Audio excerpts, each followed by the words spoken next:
where we're now looking at numbers and aggregates, and only 3,000 people have been killed by the vaccination alone this year so far. 3,000? Yes. 3,000 people have died directly after the vaccination. Where in the world? That's the US statistic in the United Yes. States. Yes. They say only 3,000 have died. That's the official number. Imagine the unofficial number is going to be much bigger, right? Yes. So it could be 30,000, it could be 300,000, right? Now, in the period in the United States from 2010 to 2020, the 10-year period, the total official statistics for death from vaccinations was 3,000. So we have in one country, in the first 3 months of this year, more death from vaccination directly than in the 10 years before. And you will not see this in any newspaper. You won't hear this on any television program. And that's just 3 months. What about the long-term effects?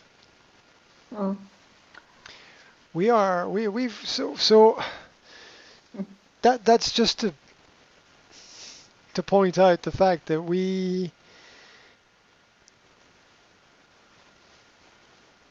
everybody knows that this is the time of the quickening. Or it has many names down throughout history. The Singularity is another title. It has many spiritual names. It's a time at which everything converges and everything moves very quickly. We're in it right now. We're in it right now. The speed at which everything is changing is so extremely fast that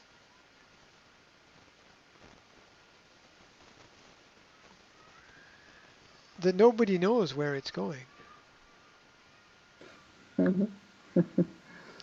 Nobody knows where it's going. But I think in my book of poems, I think there's a poem about a fox. And I think... So You are good writer. I have good days and bad days. Right? I have good days and bad days. And I need to finish the book this weekend. I got to make a few little tweaks and changes. I want to finish it. But here's an interesting piece of information. Every poem is in order of how they were written, except for one. There's one poem which is not in order in the whole set. There's one. I took one poem and I moved one poem, but I kept everything, which, and I'm not exactly sure why I did that. I felt that it didn't go there. It should go somewhere else. So I moved. So there's a poem, The Donkey. The Donkey is a poem that I moved. It's near the end somewhere. Yeah. That's the one poem that's not in synchronicity or order with all the other poems. And there's one poem which I didn't put in to the book as well, because the content I thought was not appropriate for children. Yeah. Because it's about a goat. The animal is a goat. It's a koza, yeah. Koza. Goat. Yeah. Koza. And the goat is symbolic of the devil, right? Oh, yes. And so there's a lot of levels to the writing, right?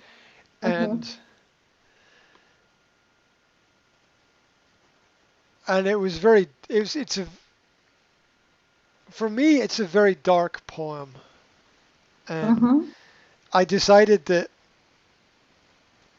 I wanted the poems in the book to be light, to have some sort of element of fun or comedy about them. Yeah. And this one poem was very, very dark, and I was thinking about it, and I decided no, it doesn't belong in the book. So it's just interesting to note that one poem is out of order, but the rest are all written in one order, and that one poem I decided not to put in the book because the content I thought was for adults really, and not for children. And the point was that there's a poem about a fox, and the fox is looking at the world, and the world is like, and the fox is just like, this is crazy. Wow. It's just lovely. It's just Poems.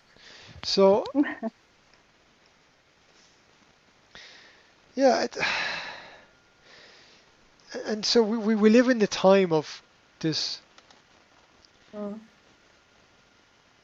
this quickening, which in order to understand it, you need some spirituality because it's a non-physical thing.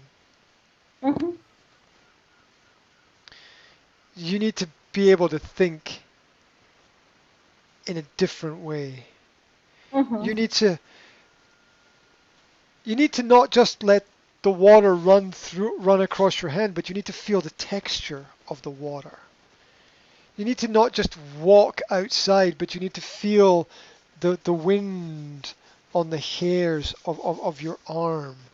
There's got to be a deeper connection in order to understand the fact that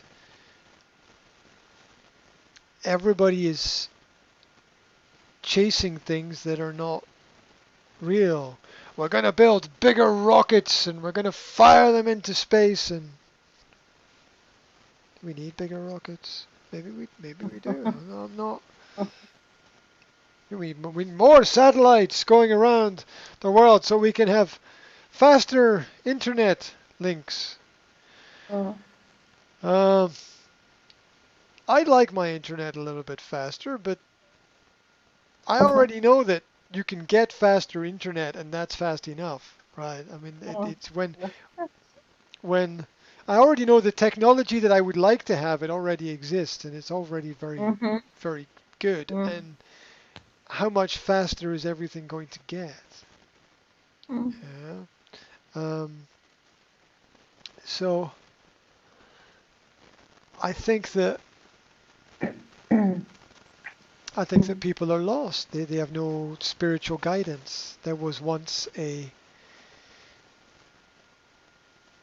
who was it?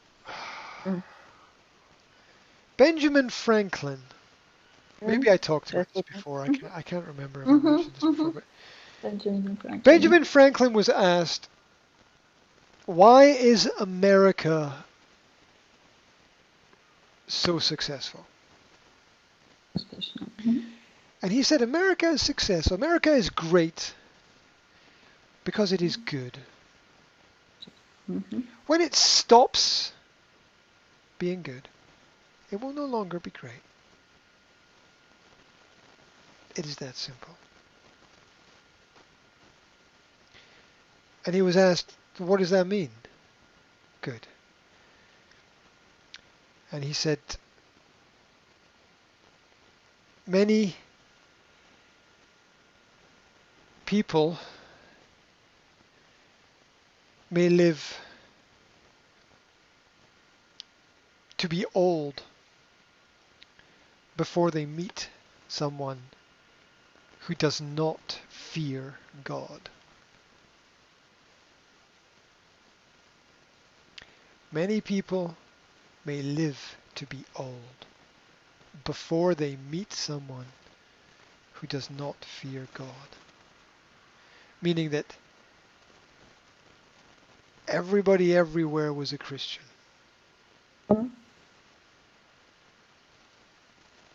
In terms of that Western European society that populated America. They were pilgrims. They brought the word of God. They were in essence good people. They were not perfect people, but they were good people.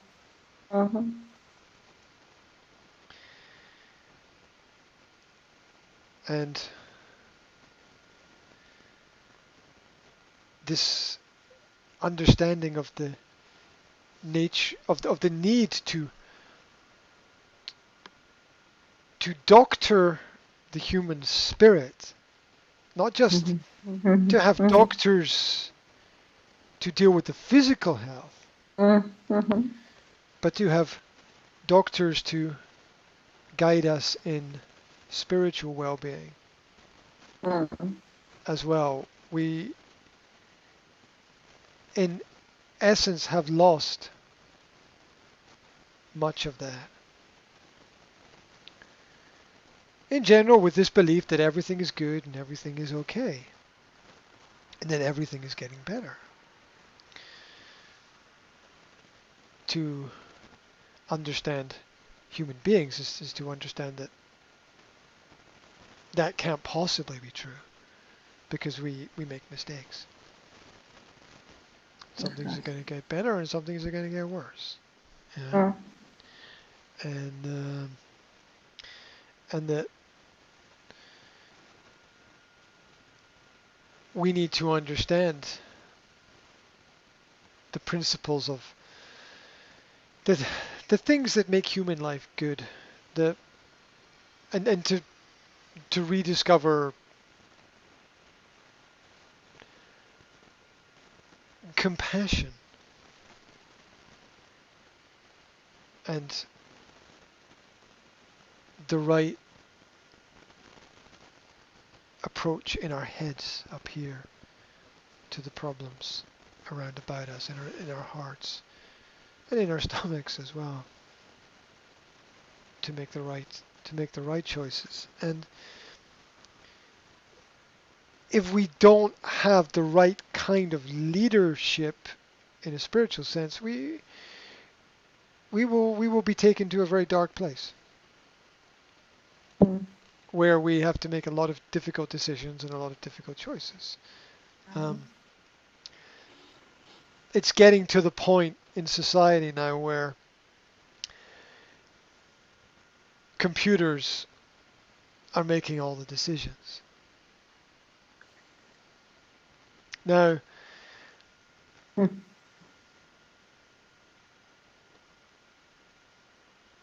to a certain extent, that might not be so bad, but we still need a human element there. We can't. You might want the computer to decide when the traffic lights are going to change from red to green. Okay, that would make sense to me. But you don't want the computer to decide who gets the medicine and who doesn't get the medicine. Right, that's the wrong way to that's the wrong way to deal with the world. And people are making a lot of decisions that are just plain wrong right now. I know this from my own experience of making the wrong decisions. Right? Because it's those who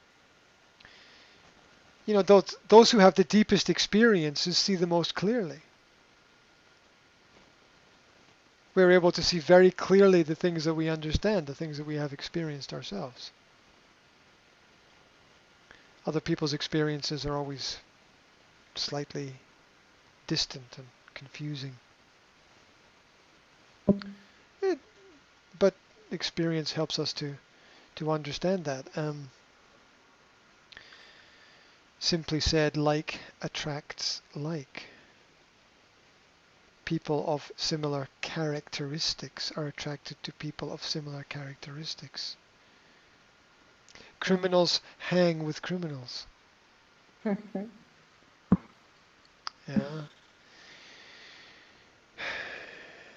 Know a man by his friends, if you understand. Know a man by his friends.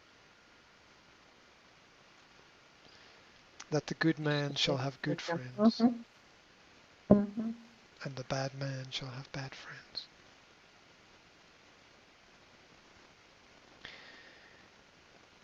And by that understanding also know that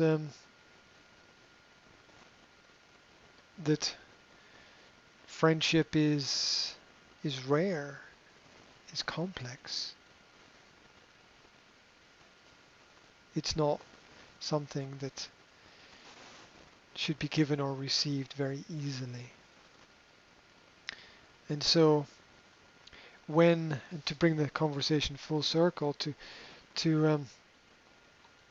try to understand why certain people will do certain acts or be attracted to certain other people, it will be because there is something similar, call it mutual interest there.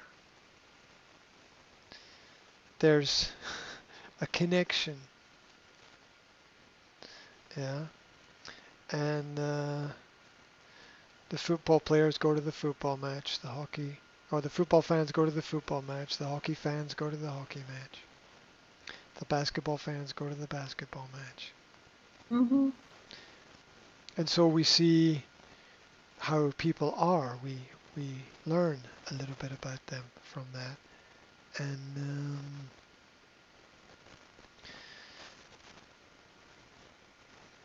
it's interesting to understand. There is a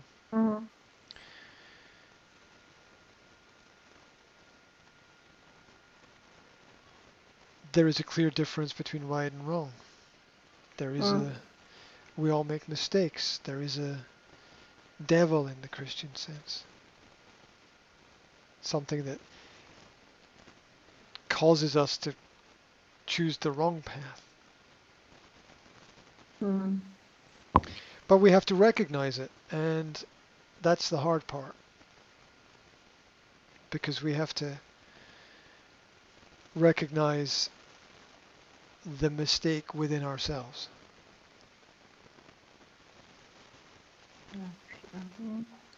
And most people find that very difficult.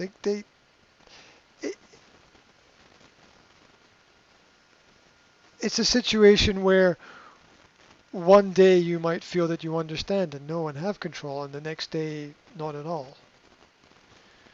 Where things can change. And we have to change and grow with those things and learn. But under everything, I truly believe that it's a spiritual battle. I believe at this point in time in history, everybody has to choose between light and dark.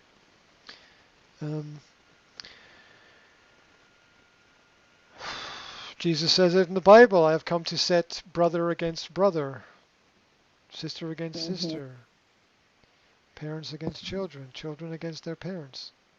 What did he mean by that? I mean, he meant that those closest to you will be as problematic for you as those further away from you. Whether near or far, it doesn't matter. The problem is still the problem. Yeah. Wherever we live in the world, we will. We can't escape ourselves, right? So we can't escape who we are and the problems that we create for ourselves. So